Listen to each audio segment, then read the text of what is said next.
السلام علیکم ورحمۃ اللہ وبرکاتہ۔ محترم بھائیوں، بزرگوں، دوستو، یہ ہمارا اصلاح معاشرہ کا 668واں سبق ہے۔ محترم بزرگوں، ہمارے ملک میں حج اور عمرے کے نام پر لوگوں کو دھوکہ دینا یا بعض اوقات 6 مہینے پہلے 1 سال پہلے کی ایڈوانس بکنگ کر کے وقت پر ان لوگوں کو عمرہ یا حج کے لیے نہیں لے کر جانا، اور بعض اوقات سارے حاجیوں کے یا معتمرین کے پیسے جمع کر کے انڈر گراؤنڈ ہو جانا، یہ ایک عام بات ہو چکی ہے۔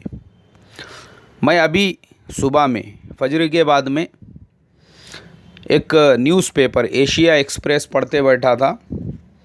اچانک اس کے اندر ایک خبر پڑھنے کے لیے ملی، اورنگ آباد جیسے شہر میں جہاں پہ تقریباً اکثریت مسلمانوں کی ہے، وہاں پر A1 ٹورس اینڈ ٹریولز کے نام پر کوئی حج اور عمرے کا کام کیا کرتے تھے۔ 28 لوگوں نے ان کے پاس میں 50 ہزار روپیے جمع کیے، تقریباً 15 لاکھ روپیے، اور وہ لوگ اس انتظار میں تھے کہ رمضان کے بعد میں ان کو عمرہ کرایا جائے گا۔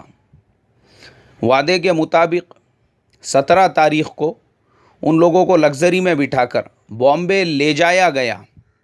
سارے لوگ ایئرپورٹ کے اوپر رکے ہوئے ہیں۔ وہاں پر جب تحقیقات کی تو پتہ چلا کہ جو ٹکٹ ان لوگوں کو دیے گئے ہیں وہ ایکچولی جعلی ٹکٹ ہے، وہ ایئر لائنز کے ٹکٹ ہے ہی نہیں ہے۔ یہ لوگ اور پریشان ہوئے۔ ان لوگوں نے جو عمرہ کرانے والے تھے ان کو فون کیا۔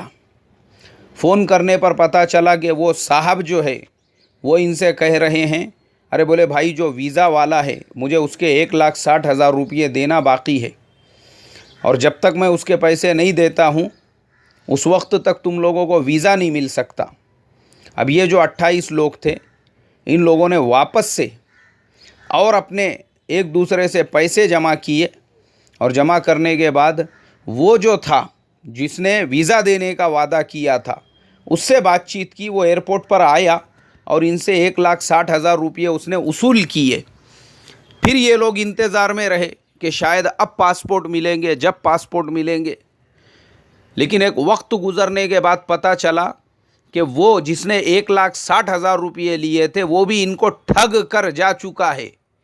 وہ 1,60,000 روپیے کا بھی ابھی کوئی ٹھکانہ نہیں ہے، اور اس انسان کا بھی نہیں جو ان کو ویزا دینے والا تھا۔ خیر، یہ لوگ اسی طریقے سے بیچارے ایئرپورٹ کے اوپر انتظار کرتے رہے، اور جن صاحب نے ان سے وعدہ کیا انہوں نے کہا کہ میں تو فی الحال مدینے میں ہوں، تم لوگ جو ہے اور 10 لاکھ روپیے کا انتظام کرو، اور 5 لاکھ روپیے کا انتظام کرو، اور ایسا کرو ویسا کرو تو میں تمہارا کام کرا سکتا ہوں۔ اور اس کے بعد یہ تمام لوگ ایئرپورٹ سے ہی نا امید ہو کر اپنے گھروں پہ واپس لوٹے، اور لوٹنے کے بعد ان تمام لوگوں نے پولیس کے اندر جا کے شکایت درج کرائی۔ محترم بزرگوں، وہ نیوز پیپر میں آپ پڑھیں گے تو مجھے لگتا زیادہ ڈیٹیلز میں آپ کو پڑھنے کے لیے ملے گا، اس میں اور کیا کیا واقعات ہوئے۔ لیکن ایسا کیوں ہوتا ہے؟ اس کے ذمہ دار اور قصوروار کون ہیں؟ میں سمجھتا ہوں اس کے ذمہ دار اور قصوروار جتنے ٹورس اینڈ ٹریولز کے نام پر لوگوں کو ٹوپی پہنانے والے، دھوکہ دینے والے ہیں، اتنے ہی وہ لوگ بھی ہیں جو کم سے کم پیسوں کے اندر عمرہ کرنا چاہتے ہیں۔ تمام لوگوں سے جس کو بھی حج کرنا ہے، عمرہ کرنا ہے، ایک بات میں خاص طور پہ عرض کروں گا، اور وہ بھی بڑے ادب کے ساتھ میں دھیان سے سننا میری بات کو۔ یاد رکھو، آپ جب بھی کسی حج یا عمرے کے لیے جانا چاہتے ہو تو جس ٹورس اینڈ ٹریولز والے کے پاس میں آپ بک کر رہے ہو، پہلے آپ کو یہ تحقیق ہونا ضروری ہے اس کے پاس ہماری انڈین گورنمنٹ کا اور سعودی گورنمنٹ کا لائسنس ہے یا نہیں ہے۔ اگر اس کے پاس میں دونوں گورنمنٹوں کا لائسنس نہیں ہے تو وہ آدمی اللیگل